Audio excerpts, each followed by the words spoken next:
सलाह ले पर संभल कर।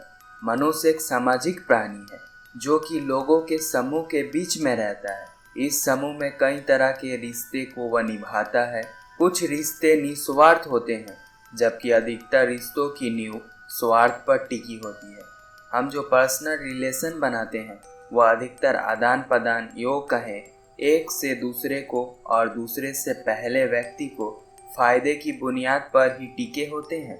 मैं यह नहीं कह रहा कि सभी रिश्तों के पीछे स्वार्थ ही होता है, लेकिन हाँ, आज की दुनिया में अधिकतर इंसान अपना फ़ायदा देखकर ही रिलेशन बनाते हैं। दोस्तों, ऐसा कई बार होता है, हम किसी दुविधा में फंस जाते हैं और हमें किसी की राय की ज़रूरत पड़ती है।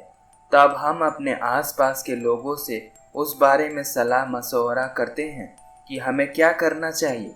कई बार उनकी राय हमें सही रास्ते का मार्ग दिखाती है तो कभी और ज़्यादा हमारे नुकसान का सबब बन जाती है। अगर आप माता पिता, भाई बहन, सच्चा दोस्त आदि निस्वार्थ रिश्ते को जो कि आपको सही राय ही देते हैं छोड़ दें तो बाकी अधिकतर समाज के और वर्क प्लेस के लोगों से सलाह लें ज़रूर, पर अपना विवेक भी बनाए रखें, क्योंकि कई बार ऐसे सलाह देने वाले का स्वार्थ भी उनकी सलाह में छुपा रहता है।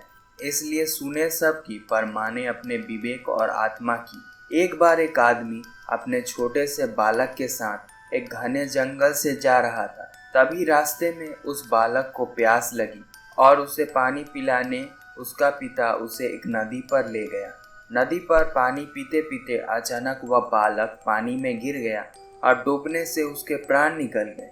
वह आदमी बड़ा दुखी हुआ और उसने सोचा कि इस घने जंगल में इस बालक की अंतिम क्रिया किस प्रकार करूं। तभी उसका रोना सुनकर एक गीत, सियार और नदी से एक कछुआ वहां आ गया और उस आदमी से सहानुभूति व्यक्त करने लगे।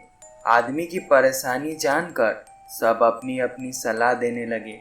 सियार ने लार टपकाते हुए कहा, ऐसा करो, इस बालक के शरीर को इस जंगल में ही किसी चट्टान के ऊपर छोड़ जाओ, धरती माता इसका उद्धार कर देगी।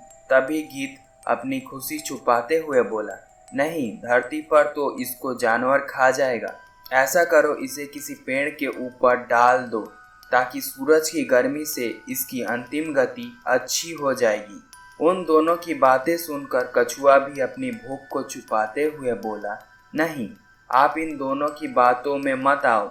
इस बालक की जान पानी में गई है, इसलिए आप इसे नदी में ही बहा दो। और इसके बाद तीनों अपने अपने कहे अनुसार उस आदमी पर जोर डालने लगे। तब उस आदमी ने अपने विवेक का सहारा लिया और उन तीनों से कहा, तुम तीनों की सहानुभूति भरी सलाह में मुझे तुम्हारे स्वार्थ की गंध आ रही है। सियार चाहता था कि मैं इस बालक के शरीर को ऐसे ही जमीन पर छोड़ दूं ताकि यह उसे आराम से खा सके, और गीत, तुम किसी पेड़ पर इस बालक के शरीर को इसलिए रखने की सलाह दे रहे हो ताकि सियार और कछुए से बचकर आराम से तुम दावत उड़ा सको। और कछुआ, तुम नदी के अंदर रहते हो इसलिए नदी में अपनी दावत का इंतजाम कर रहे हो।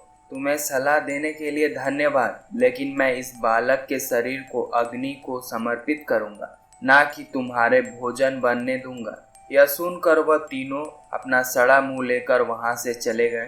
दोस्तों, मैं यह नहीं कह रहा हूं कि हर व्यक्ति आपको स्वार्थ भरी सलाह ही देगा, लेकिन आज के इस कॉम्पिटिटिव युग में हम अगर अपने विवेक की छलनी से किसी सलाह को छान ले तो शायद ज़्यादा सही रहेगा।